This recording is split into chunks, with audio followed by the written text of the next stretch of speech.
अरशद मदनी साहब, मौलाना महमूद मदनी साहब उसी जो है दारुल उलूम से आते हैं। ठीक है, ये जो है थोड़ा इतिहास है दारुल उलूम या जो है देवबंद का। अब हम देवबंद की बात करेंगे। देवबंद में जो है 3 लाख वोट है, जिसमें तकरीबन आधा वोट जो है मुस्लिम का माना जाता है। अब जो है वोट कड़वा वाला जो आपने लफ्ज़ उत्तर प्रदेश में बहुत सुना है कि असदुद्दीन ओवैसी वोट काटने आ रहे हैं।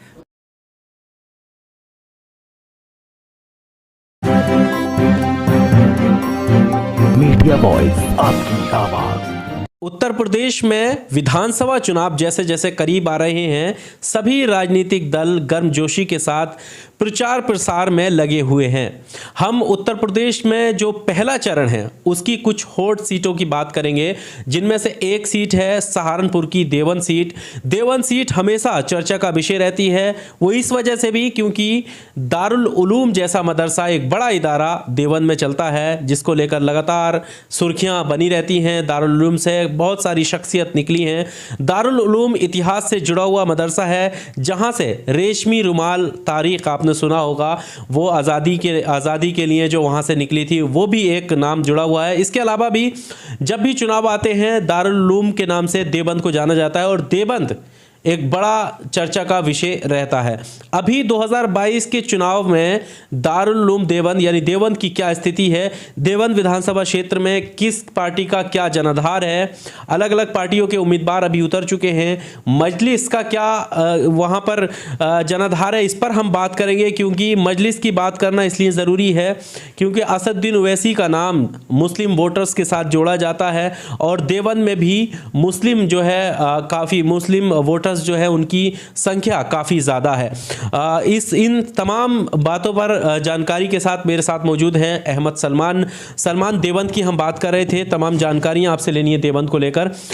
देवबंद की स्थिति जिस तरह से मैंने शुरुआत में कहा कि काफ़ी चर्चा में रहते हैं और आज़ादी से लेकर अब तक देवबंद का नाम सुर्खियों में रहता है, वो चाहे दारुल उलूम की वजह से रहता हो। लेकिन अभी 2022 के चुनावों को लेकर क्या स्थिति है, क्या जनाधार है, खासकर ऐसे में जब असदुद्दीन ओवैसी जो है 100 सीटों पर चुनाव लड़ रहे हैं और अब उनका जो गठबंधन हुआ है वो 403 सीटों पर चुनाव लड़ेगा, ऐसे में क्या उनके कैंडिडेट की वहां पर स्थिति रहने वाली है, हालात कैसे हैं देवबंद के? देखिए आगिल साहब, आपने जो है चुनाव की बात की। मैं 2022 चुनाव की स्थिति पे बात करने से पहले मैं 2017 चुनाव पे जाऊंगा। उसके साथ साथ मैं सबसे पहले दारुल उलूम की बात करूंगा।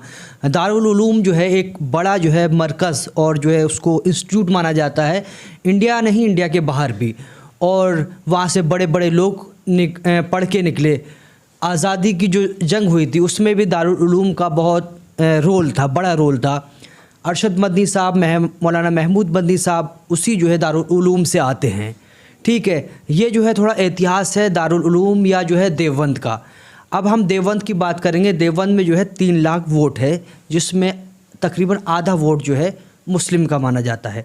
अब जो है वोट कड़वा वाला जो आपने लफ्ज़ उत्तर प्रदेश में बहुत सुना है कि असदुद्दीन ओवैसी वोट काटने आ रहे हैं, मगर हम जब इतिहास पे बात करते हैं तो हम ये नहीं देखते हैं कि जहां मुस्लिम मेजॉरिटी वाली सीटें हैं वहाँ से अगर बीजेपी ने एक नॉन मुस्लिम को उतारा है तो वहाँ सपा मुस्लिम को उतारती है, बसपा मुस्लिम को उतारती है, कांग्रेस मुस्लिम को उतारती है, और तीनों का वोट जब जो है डलता है तो उसके बाद जो है वहाँ एक दूसरे मतलब तीनों जो है कैंडिडेट मुस्लिम डिवाइड हो जाता है और वहाँ से बीजेपी आसानी से जीत जाती है।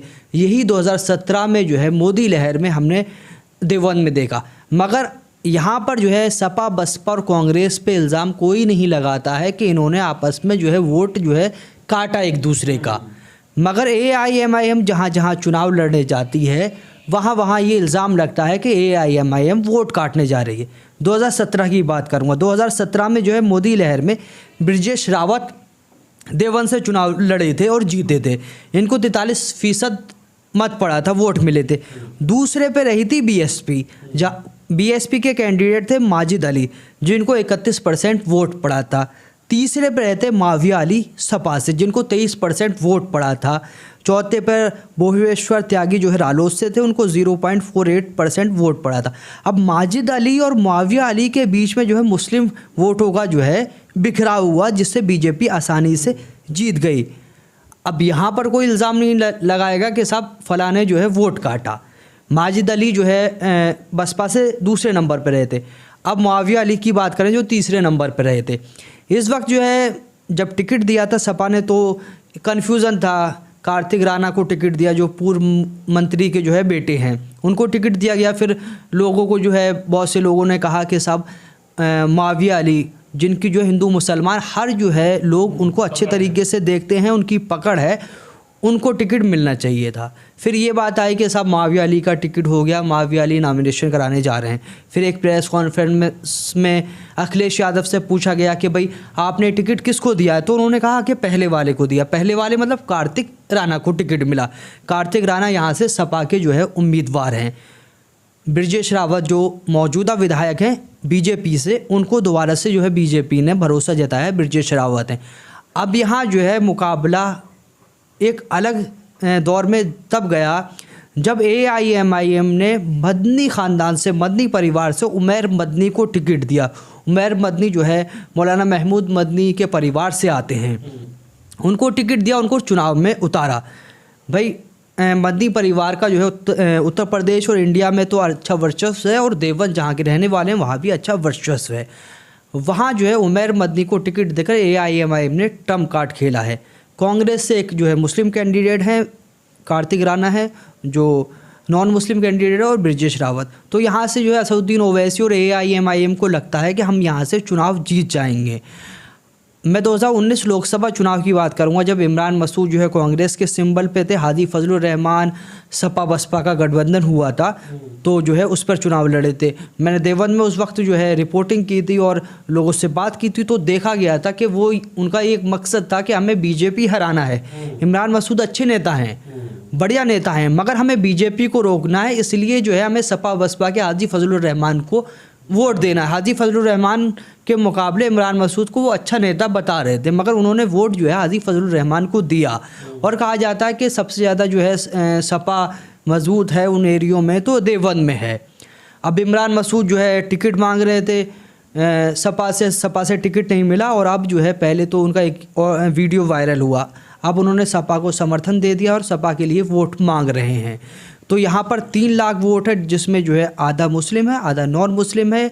असदुद्दीन ओवैसी ने ट्रम्प कार्ड खेला है, मदनी परिवार से जो है टिकट दिया है, और मदनी परिवार से उमैर मदनी यहाँ पर चुनाव लड़ रहे हैं। पर सलमान, इसमें एक बड़ा फैक्टर जो है वो ये बनता हुआ दिखाई दे रहा है, जो आपने शुरुआत में बात करी कि सपा और बसपा 2017 में दोनों ही मुस्लिम कैंडिडेट थे, दोनों में बराबर वोट बटा, और तीसरा जो है कैंडिडेट जो नॉन मुस्लिम था वो निकल गया।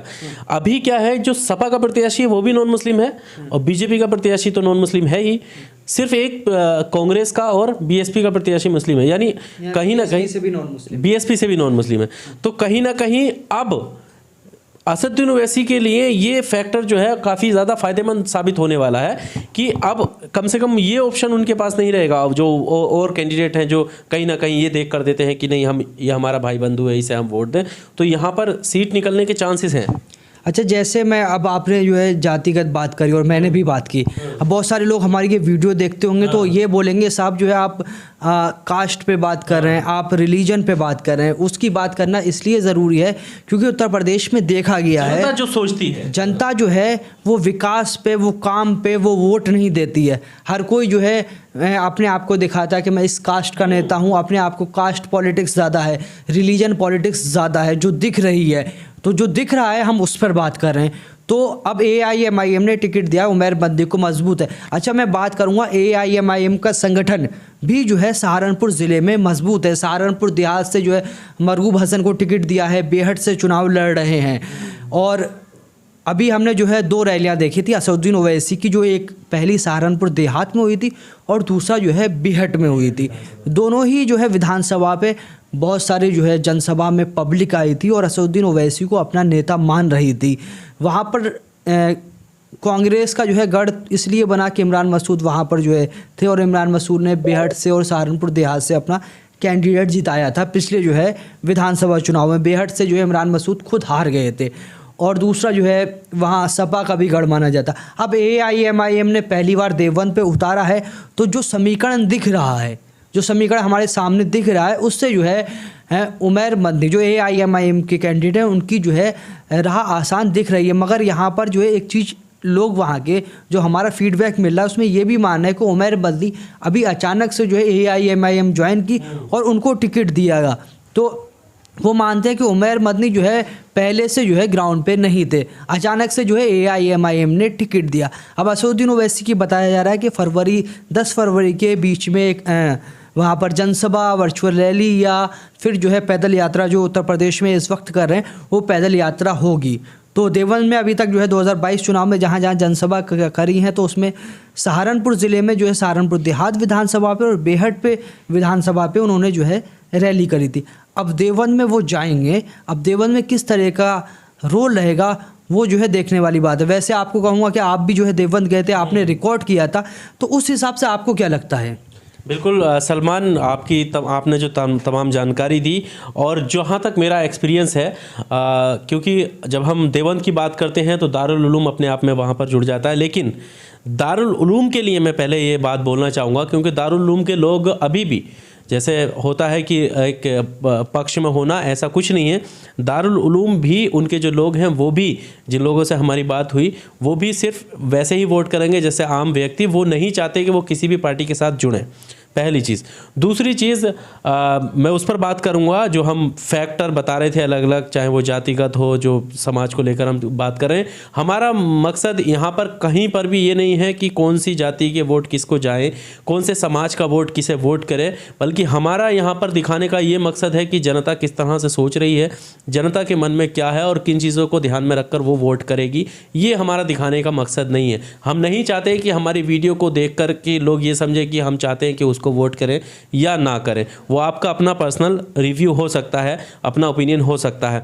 यहाँ पर ये चीज़ बताना ज़रूरी है कि जो सलमान ने हमसे पूछी जब हम वहाँ पर पहुँचे देवबंद में, ऐड करूँगा देवबंद का, जहाँ जो है मैंने 2019 का जिक्र किया और मैंने जहाँ तक जो है महसूस किया है, तो देवबंद के जो मुसलमान हैं उनका जो है माइंडसेट बीजेपी हराव वाला है कि सब बीजेपी हरानी है, बीजेपी नहीं रुकनी चाहिए, वो बीजेपी नहीं आनी चाहिए।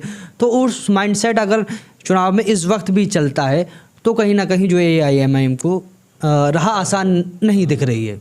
हाँ, ये वाले माइंडसेट से तो फिर मजलिस की तरफ वोट बैंक जो है वो नहीं जाएगा, अगर ये वाला माइंडसेट रहता है। बिल्कुल सही बात आपने कही, लेकिन खासकर जब हम वहाँ पर पब्लिक ओपिनियन कर रहे थे तो पहले के मुकाबले इस बार मजलिस के लोग भी थे, मजलिस के समर्थक भी थे, जो समाजवादी पार्टी, भारतीय जनता पार्टी या BSP के जो समर्थक वहाँ थे उनसे बहस कर रहे थे, उनसे सवाल कर रहे थे।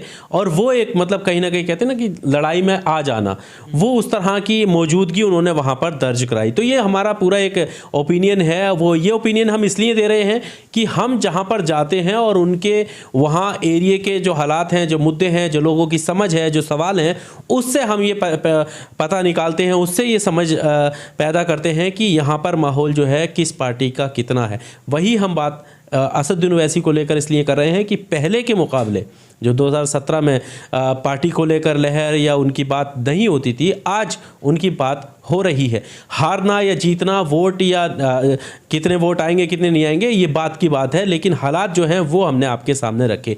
इस वीडियो में सिर्फ इतना ही। अगर आप भी चाहते हैं कि आपके क्षेत्र विधानसभा आपकी जो भी पड़ती हो उस पर हम बात करें, उसके पब्लिक ओपिनियन को लेकर हम अपने रिव्यू दें, तो आप हमें अपने कमेंट बॉक्स में ज़रूर आप अपने विधानसभा क्षेत्र का नाम लिख सकते हैं, जिस पर हम एक नया वीडियो बना सकें। इस वीडियो में सिर्फ इतना ही। अगर ये वीडियो आपको पसंद आया हो तो लाइक कीजिए, शेयर कीजिए। अगर आपके मन में कोई सवाल हो इस पूरे ओपिनियन को लेकर, तो वो आप सवाल भी कमेंट बॉक्स का सहारा लेकर हमसे पूछ सकते हैं। बहुत शुक्रिया।